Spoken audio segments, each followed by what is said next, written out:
Alhamdulillahi Rabbil Alamin, wal aqibatu lil muttaqin, wala udwana illa 'alal zalimin.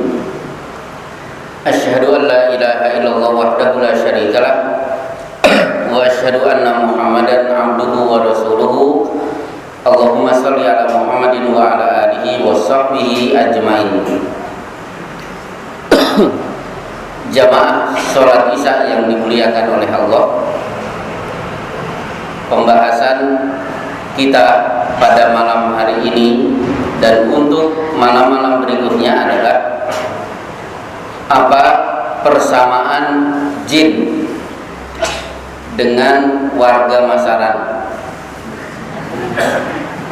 atau itu lebih khusus atau lebih umumnya adalah apa persamaan antara jin dan manusia.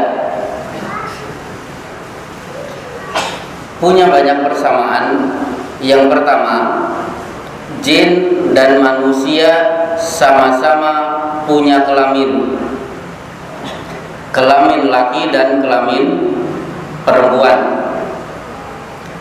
Mana dalilnya?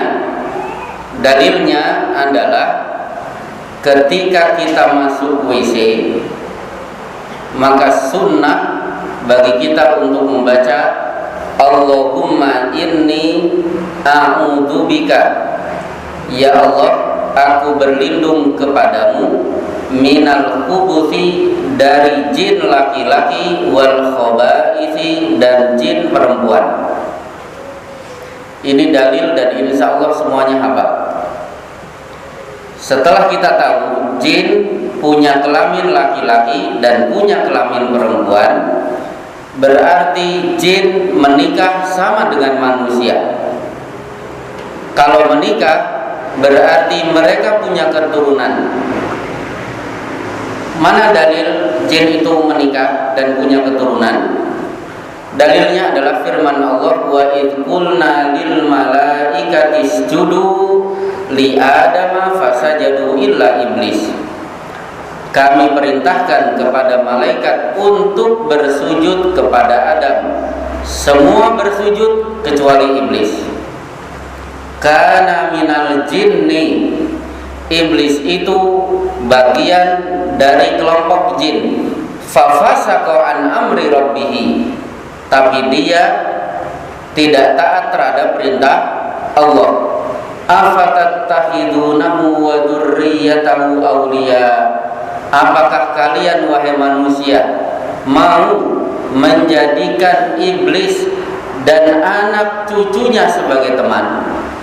Berarti iblis punya anak cucu, dzurriyyah. Baik, ini kedua. Yang ketiga, akhirnya muncul pembahasan bagi bapak-bapak yang pernah belajar akidah, maka di sana ada pembahasan apa hukum manusia menikah dengan jin. Ini dibahas. Para ulama sepakat pernikahan antara manusia dan jin adalah batil.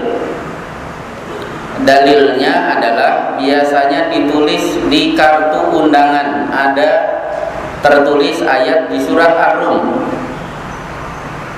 wa min ayatihi an khalaqalakum min anfusikum azwaja. Di antara tanda-tanda kekuasaan Allah adalah kalian ditakdirkan oleh Allah berpasang-pasangan. Dengan siapa? Min anfusikum, dari jenis kalian sendiri, yaitu manusia. Disimpulkan para ulama bahwa berarti manusia hanya boleh menikah dengan jenisnya manusia. Maka tidak aneh kalau para ulama menetapkan kalau melihat ada orang yang bersetubuh dengan binatang, faktul al-fa'il wal maf'ul, maka bunuhlah yang begituan dan yang dibegituan. Apa bahasanya? Fa'il wa maf'ul, yang melakukan dan yang di. Saya minta bantuan nanti guru bahasa Indonesia. Jadi yang menyetubuhi dan yang disetubuhi. Jadi harus menikah dengan jenis sendiri. Pertanyaan lagi, mungkinkah terjadi persetubuhan, pernikahan antara manusia dengan jin? Jawabannya mungkin. Dalilnya diantaranya adalah ketika Allah menjanjikan Rasulullah selain istri-istri di dunia, beliau akan diberi 2 tambahan istri. Asa rabbuhu in talaqakunna ayyubdilahu azwajan khairam minkunna muslimatin mu'minatin sampai sayyibatin wa abkaro. Wahai Muhammad, nanti di akhirat engkau akan ada tambahan 2 istri lagi selain 9 istrimu. 1 sayyibatin, si janda, wa abkaro, si gadis. Siapa si janda, siapa si gadis? Kita buka tafsir Al-Qurtubi. Si janda itu adalah Asiyah istri Fir'aun, dan si gadis adalah Maryam ibunya Nabi Isa alaihi salam. Nah, dalam riwayat Asiyah istri Fir'aun adalah wanita baik-baik, dinikah oleh Fir'aun karena pernikahan berdasarkan paksaan. Kalau Asiyah tidak mau dinikahi, maka kedua orang tuanya akan dibunuh. Maka terpaksa Asiyah mau dinikahi oleh Fir'aun.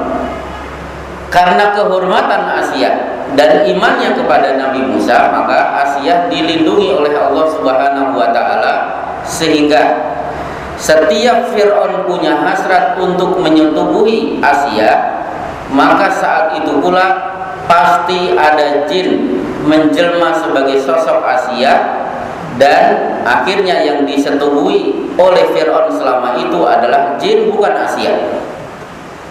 Berarti Asiyah ini janda tapi masih perawan. Beda dengan Maryam, belum nikah tapi sudah tidak gadis karena selaput darahnya sudah sobek akibat melahirkan Nabi Isa alaihissalam. Baik, berarti Fir'aun menyetubuhi jin. Maka tidak aneh kalau Rasulullah SAW mengajarkan kepada kita, idza arada ahadukum an ya'tiya ahlahu, wahai suami, kalau kalian sudah punya hasrat menyetubuhi istri kalian, maka bacalah bismillah dengan menyebut nama Allah. Allahumma jannibna syaitan wa jannibis syaitan ma razaqtana. Ya Allah, jauhkan kami dari setan ketika kami sedang menikmati rezekimu, yaitu hubungan seksual. Jangan-jangan yang dihadapi itu bukan istri kita tapi setan atau jin. Termasuk bapak-bapak, persetubuhan manusia dengan setan yang pernah kita tangani adalah ada laki-laki yang setiap hari tertentu dia pasti tidur sendiri, kamar dikunci, tidak mau diikuti oleh istrinya. Kemudian dia tidur, dalam tidur itu dia merasakan mimpi basah yang luar biasa.